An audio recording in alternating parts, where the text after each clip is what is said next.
কুমিল্লার ১৪গ্রাম উপজেলার কালিকাপুর ১০ শয্যা স্বাস্থ্য কমপ্লেক্সে দীর্ঘদিন ধরে চিকিৎসক ও জনবল সংকটের কারণে স্বাস্থ্যসেবা স্থবির হয়ে পড়েছে।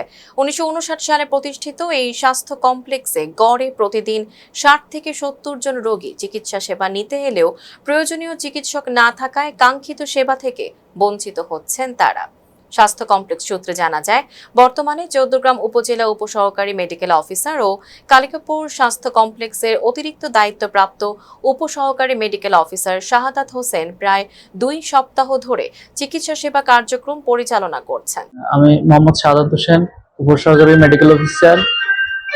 আমি উপজেলা স্বাস্থ্য কমপ্লেক্স ১৪গ্রামে কর্মরত আছি। আমার মূল পোস্টিং ওখানে। আমি অতিরিক্ত দায়িত্ব হিসেবে ১০ শয্যা বিশিষ্ট কালিকাপুর স্বাস্থ্য কেন্দ্রের দায়িত্ব পালন করছি। আমাদের ২ জন মেডিকেল অফিসারের পোস্টিং এখানে আছেন। একজন ঢাকায় ট্রেনিং এ আছেন, আরেকজন কোথায় আছেন এই বিষয়ে আমি জানি না, কর্তৃপক্ষ এই বিষয়ে বলতে পারবেন। আমরা এখানে সার্বক্ষণিক সেবা দিয়ে যাচ্ছি। পর্যাপ্ত পরিমাণ ওষুধের ব্যবস্থা আছে, আমরা এখান থেকে সরবরাহ করছি। তবে মেডিকেল অফিসারের অনুমোদিত ২টি পদের একটিতেও কোনো চিকিৎসক নিয়মিত কর্মরত নেই। অভিযোগ রয়েছে, মেডিকেল অফিসার ডাক্তার নূরজাহান গত ৩.৫ বছরে মাত্র ২ থেকে ৩ দিন কর্মস্থলে দায়িত্ব পালন করেছেন। অপর medical officer doctor Subrata Saha বর্তমানে ঢাকায় প্রায় ২ সপ্তাহ ব্যাপী প্রশিক্ষণে রয়েছেন।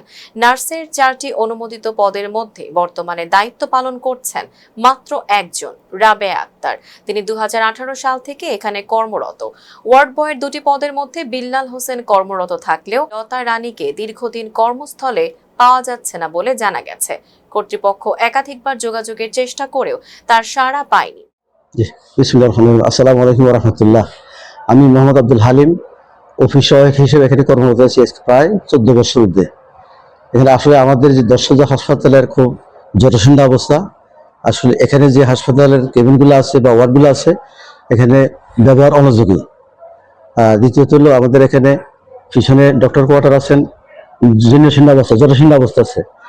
স্টাফ কোয়ার্টার আছে, জটিল অবস্থা আছে। একটা ট্রেনিং সেন্টার আছে, জটিল অবস্থা। এখানে অনেক স্থাপনার মধ্যে গ্রিজ বা দরজা জানালা অনেক কিছু আছে, এগুলা লুটান্বিত হয়ে গেছে।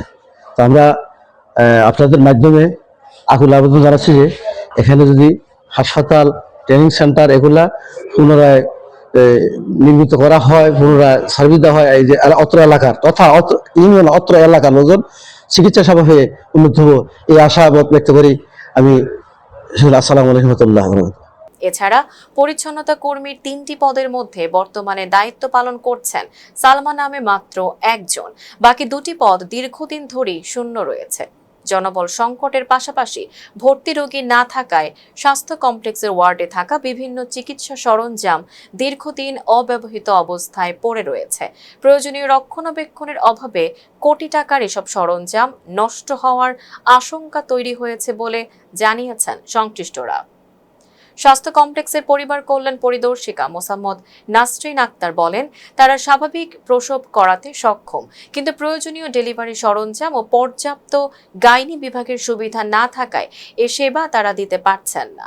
স্থানীয়দের অভিযোগ, কোটি টাকা ব্যয়ে নির্মিত 4 তলা বিশিষ্ট 2টি ভবন ও 2 তলা বিশিষ্ট 2টি ভবন দীর্ঘদিন ধরে কার্যকরভাবে ব্যবহার না হওয়ায় প্রায় পরিত্যক্ত অবস্থায় পড়ে আছে। পর্যাপ্ত নিরাপত্তা না থাকায় ভবনগুলোর বিভিন্ন অংশ থেকে গুরুত্বপূর্ণ গ্রিল, দরজা ও জানালা চুরি হয়ে গেছে। আসলে কালিকাপুর পল্লী স্বাস্থ্য কেন্দ্র যে আমাদের 10 শয্যা বিশিষ্ট এই হাসপাতালটি দীর্ঘদিন ধরে আমাদের বহির্বিভাগ সেবা আমরা দিয়ে আসছিলাম। যদিও হাসপাতালটি 10 শয্যা, কিন্তু 10 শয্যার কোনো স্ট্রাকচার না থাকার কারণে এটা বেশ কিছু 10-15 বছর ধরে কিন্তু আমাদের যে হাসপাতালে ভর্তি সেবাটা সেটা দেওয়া হচ্ছে না, শুধুমাত্র বহির্বিভাগ সেবা দিয়ে চলে আসছে। কারণ এই হসপিটালে যে ডাক্তারের জনবল, ডাক্তার মাত্র শুধু 2জন মেডিকেল অফিসার আর কিছু তৃতীয় চতুর্থ শ্রেণীর কর্মচারী আছে। তো আমরা এই বিগত বছরগুলোতে শুধুমাত্র এই 2জনকে দিয়ে বহির্বিভাগ সেবা দিয়ে আসছিলাম, কিন্তু সম্প্রতিকালে একজন ডাক্তার 2022 সাল থেকে উনি অনুমতিভাবে কর্মস্থলে অনুপস্থিত থাকার কারণে ওনার বিরুদ্ধে আমরা লিখেছি এবং ওনার বিরুদ্ধে বিভাগীয় মামলা চলমান আছে। তো এই বিষয়টা আমি ঊর্ধ্বতন কর্তৃপক্ষকে অবহিত করেছি। আমার সিভিল সার্জন স্যার, আমার ডিউটি অ্যাডমিন স্যার বা অন্যান্য যারা আছেন তারা আশ্বাস দিয়েছেন যে দ্রুত এটাকে ব্যবস্থা নেবেন। তো আমাদের ১৪গ্রামের জনগণের পক্ষ থেকে আমাদেরকে দাবি জানিয়েছে, বা আপনারাও জানেন যে সবাই বলছে যে এখানে যদি একটা 20 শয্যা ট্রমা সেন্টার হয় অথবা 31 শয্যা করা যায়, তাহলে এই বড় যে সরকারি জায়গাটা এটা প্রপার ইউজ হবে এবং জনগণের যে কল্যাণে আসলে কাজে আসবে, তাহলে স্বাস্থ্যসেবাটা আমরা ঠিকভাবে পৌঁছাতে পারবো। ধন্যবাদ আপনাকে। আমি এই হাসপাতাল পরিদর্শনে আছি। আসার পর এখানে আমরা হাসপাতালের আঙ্গিনায় যে বিভিন্ন জায়গায় যে সমস্যাগুলো আছে, ঝোপঝাড় যেগুলো আছে সেগুলো পরিষ্কার করার নির্দেশনা দেই এবং যেই সব জায়গায় যেহেতু পানি আপনি জানেন যে সামনে ডেঙ্গুর সিজন বর্তমানে চলতেছে, যাতে ডেঙ্গু মশা এখানে জন্মাতে না পারে সে যে পানির প্রবাহটা যেন ঠিক থাকে সেটা সম্পর্কে কথা বলি এবং বেশ কিছু জায়গায় কিছু ঝোপঝাড় আছে আপনি দেখেছেন ইতিমধ্যে, এই ঝোপঝাড়গুলো আমরা পরিষ্কার করার নির্দেশনা প্রদান করেছি। এছাড়া দীর্ঘদিন পরিষ্কার পরিচ্ছন্নতার অভাবে পুরো স্বাস্থ্য কমপ্লেক্স এলাকা আগাছায় ঢেকে গেছে। নীরব ও অযত্নের পরিবেশে বিশাল অবকাঠামোটি এখন অনেকটাই পরিত্যক্ত স্থাপনার চেহারা ধারণ করেছে। স্থানীয়দের ভাষ্য, অবকাঠামো থাকলেও চিকিৎসক, নার্স ও প্রয়োজনীয় জনবলের অভাবে স্বাস্থ্য কমপ্লেক্সটি তার কাঙ্ক্ষিত ভূমিকা পালন করতে পারছে না।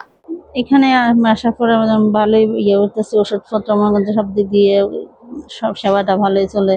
কারণ গর্ভবতী মহিলারা মনে করছে এখানে যদি আসে ডেলিভারি হয় তাহলে সবকিছুতেই একটু ভালো হয়। স্থানীয় বাসিন্দারা অবিলম্বে স্বাস্থ্য কমপ্লেক্সে প্রয়োজনীয় চিকিৎসক, নার্স ও অন্যান্য জনবল নিয়োগ, ভবনগুলোর নিরাপত্তা নিশ্চিত করা, চুরি হওয়া স্থাপনা সংস্কার, আগাছা পরিষ্কার ও অব্যবহৃত চিকিৎসা সরঞ্জামের যথাযথ সংরক্ষণ এবং ব্যবহারের উদ্যোগ নিতে স্বাস্থ্য অধিদপ্তর ও সংশ্লিষ্ট কর্তৃপক্ষের জরুরি হস্তক্ষেপ কামনা করেছেন। Tanjiba Nowrin, face the people.